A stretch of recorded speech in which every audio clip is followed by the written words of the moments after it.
Bienvenue sur la TV HPM. Ayo Bismillah TV HPM Jabaranika. La voix du grand prêcheur, Cheikh Ali Badra Samari.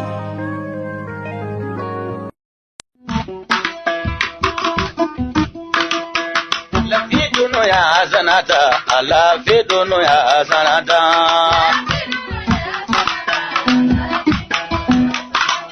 La vie de nous ya zanata, la vie de nous ya zanata. Agoto ya vie de nous ya zanata, la vie de nous ya zanata. Arabana atina fi dunya sanata wa fil akhirati hasanata wa kina azaba nari wa kina azaba dunya sanade fi dunya sanata. Kulubali asamangata fi dunya sanatan alaga jehra dama fi dunya sanatani alaga jena makanye Fiduri ya sanatani alaga jebu ya dama wala arata alaga ngijo toroma asamanga tadri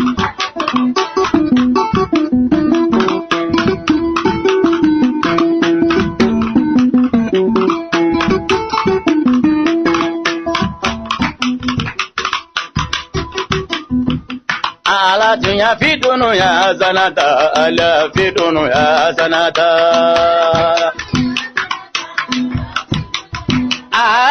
Bona gambe sila meuma alakira kanumba gama amadudina kanumba uyo auga barula me jamayo mamadudina kanumba uyo au mabarume maruda kono mangame au mabarume jiri jali mangame au mabarume bani ngokono songo game au mabarume tuila kono mangame au mabarume buli bana kono ni mangame ebina baruge Samare aliwe ejoni me galana Idrisa kulubalido salini umufurugero Idrisa kulubalido sidigi wolo denilo Idrisa kulubalido Aisha du wolo denilo Idrisa kulubalido Ali eduma mangame Mburanga aliyo eduma barume Leburanga aliyo eduma barume Zainabu furugewa negambi aliyuma Zainabu furugewa negambi alima Aisha du furugewa negambi alima Maisha furugewa negambi alima Baro file Aoga foli file Ejoni be jurula Kasimu kuyati be jurula Kasimu be gonina Alebe ga juru kori Talebe mangutufo Alakira ga mangutufo Kasimu yo Abari ga jurula Ejoni be kida fila Idrisa kulubalido Joni dume la minanina Furu muso salimatuwa Kata se konya musoma Aisha konima Aisha sidiwema Kata se jonima Zainabu kulubalima Niyere togo musowa Nego jamaguluma Ngumburange Ali Newa muso jenebuwa Obela minanina Ali ufuru musowa Obela minanina Aramatu sidi bebiya Obela minanina Aramatu sidi bebiya Obela minanina Umaru sidi bebiya o bela minanina aw jera ka fara nyongo ngakira e fidunu ya hasanata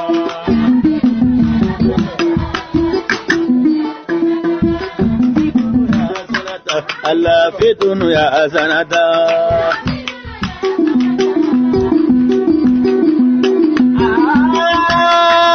agona kambe alima ali sangarema ali usangarema edina chefarima ali sangarema dina chebaima ali sangarema nebe baroge irisabeta noke nyamine kumana ne amina jeluga kumana cheka chenyongwa tano otige muso cheka chenyongwa tano otige muso ebeni gabarado Johnny Beni Nyasido Johnny Beni Dakano Johnny Beni Barado Ali Dumbe Jadimina Kalebe Alagadina Demege Ali Husangareo Aumbe Folige Wale Nyumada Folige Edumbe Jadimina Obika Kira Mantonye Edumbe Jadimina Obika Kira Bamantonye Nadana Yere Goma Edaye jogo nyuma edaye farda selie edaye ga kurane kalaye ibo ge soju konona oma ali ubo alenya be mantona do be dolomina oluta e famombalia do be janfanjula o dauda e dombalia do be sunyani jula o dauda e dombalia kalabina bila siraga ale be famu ya duma abe hagili jikige ale wili la jadila dulomina ye dulo barato ale jadi namarato ale wajuluke tunyani kela e wali fento ale wajulu jene akela e wali musoto do ye wali deunto do ye koko boloto do ye kurampototo do ye siragunto ala fedono ya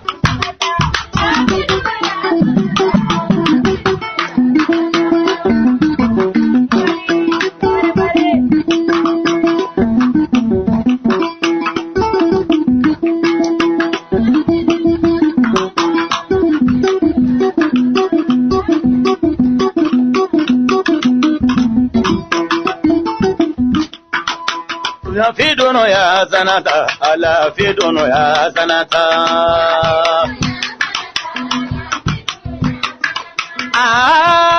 aliyo sare aliyo karamani wolo deniwa negami alima basida wolo deniwa negami alima hadijadu wolo deniwa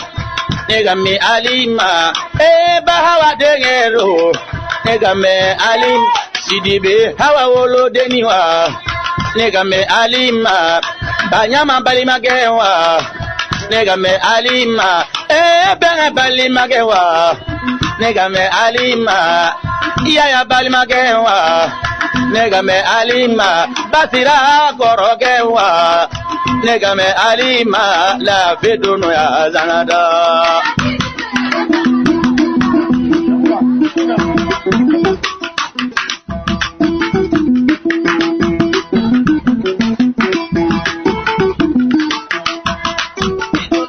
sanata ala fedono ya sanata agona kambe alima ina balima ke alima negame alima yaguba balima ke ma negame alima ina balima ke aliwa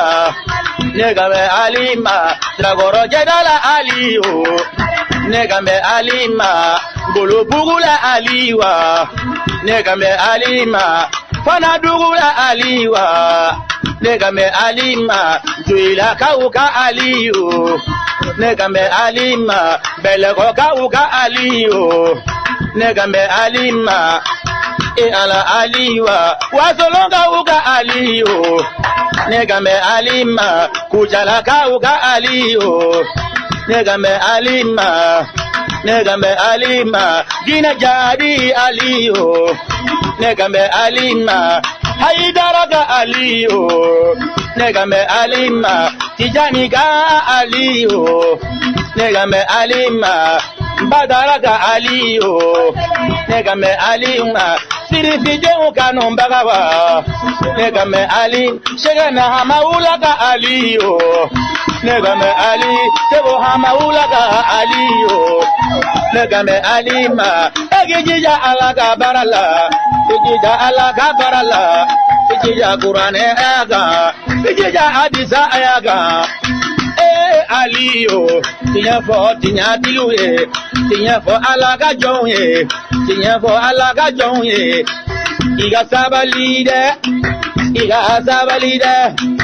iga sabalide ala duye la iruta ayota kurahana inala ma ali sobirina ala farambe sabali bauga ala farale me sabali bauga niye sabalida jugu tenya jugu yago obebi kolongolo na nabidinya na firi yago obebi kolongolo na dabali tinya dabali jugu go obebi kolongolo na otebi aliga otebi na aliga otebi na aliga otebi na aliga nani yake ni jambaye kawalide un jambawa kagalo tigewa katiye dogo joni una kagwane dogo jonuna kageni dingo foye kagayere tago foye jugu mana jugu yake otina alije ema mori doye olu ya ga yere sago foye o ya ke ni dingo foye o ya ke ni dingo foye o ya ke na so nyini ye o ya ke balo togo nyini ye olu ti na kolongolo na olu ti na kolongolo na eginya jo mori kaina she o sharifu tamani kauka sharifu Sheikh Sharifu wawala zambe Sharifu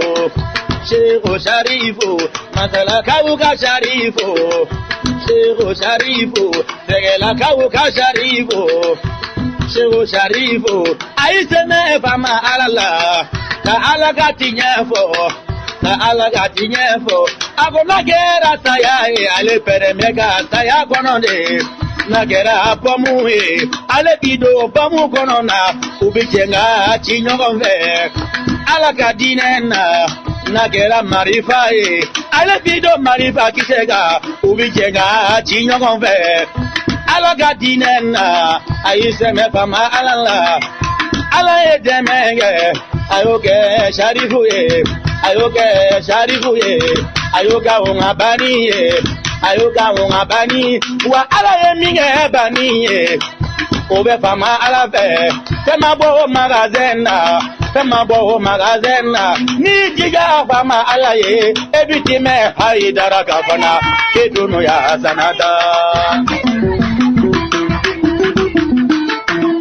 ayo haidara dirisa mangando kulu mangano sigiri kulu mangano aya nyefo haidara kaga duwa uge agoke aliye aligateme haidaraga ali aduwa uge haidaraga duwa uge niye abonae niya ladeba miya sendawa ka senda nonna alega duwa uge alega teme bani ga fanade fidono ya sanada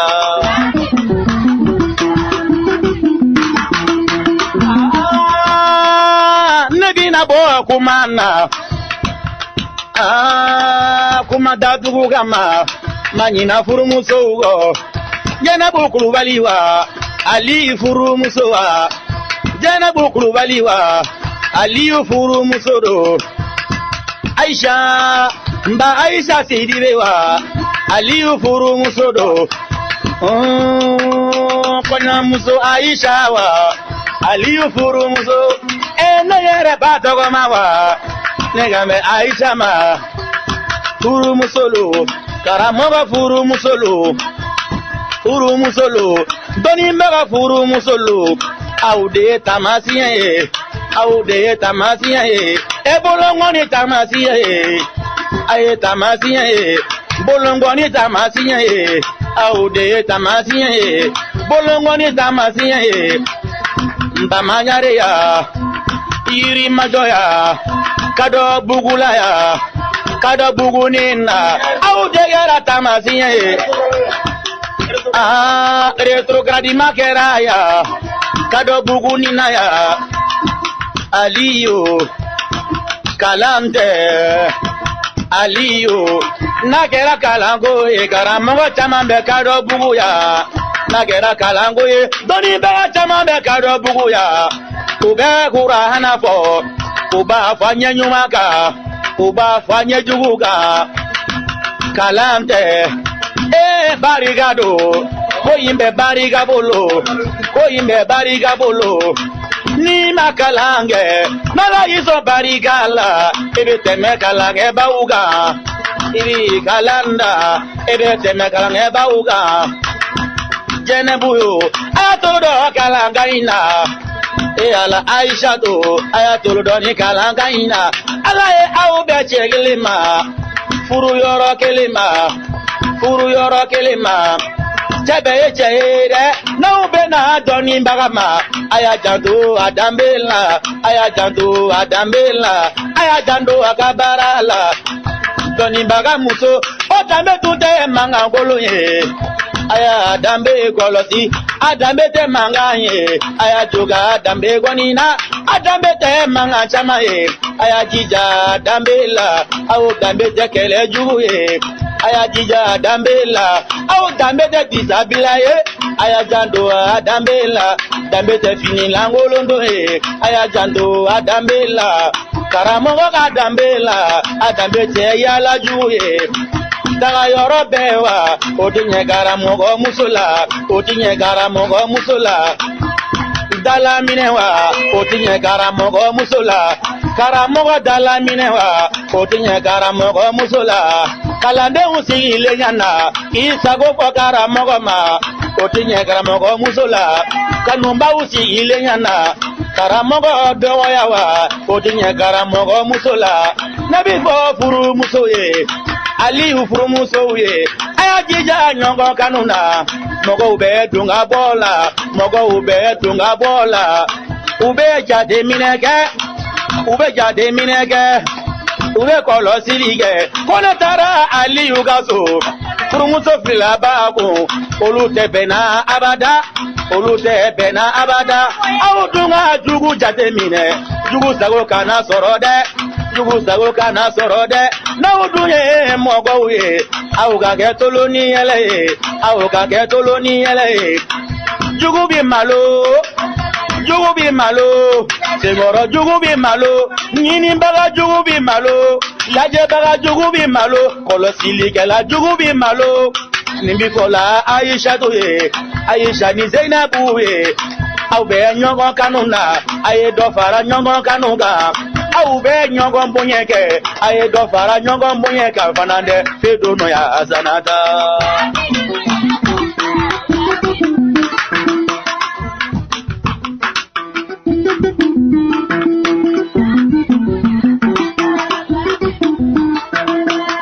fidono ya sanata ala fidono ya sanata mi foli lase kanumbaw ma sangare la cɛdenw ma n ba fɔlɔ cɛfili sangare la cɛfili kɔrɔba la salimata furukɛ la ka na se cɛfili ncini ma Bakari sangare ma sanata furukɛ ma den ɲinɛ jɔnni kɔ den ɲinɛ salifu kɔ wasa furukɛ kɔ den ɲinɛ salifu kɔ salifu sidibe kɔ den ɲinɛ salifu kɔ salifu sangare kɔ nuko yabu wa yaya dɔgɔkɛ wa den ɲinɛ salifu kɔ ɛsibanyi yaya o i ka foli bi yan eni kanumba ube esipa yikono nanaye eni kanumba ube esipa yikono nanaye eni mali ende umbe esipa yikono nanaye auka foli vile ala pedono ya asanada manyine buwa garigo tabunyuma dambelego ala dambele o ala dambele o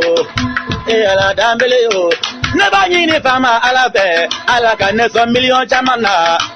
ala ka waririma ala ka so million chamana nga bunya ge dambele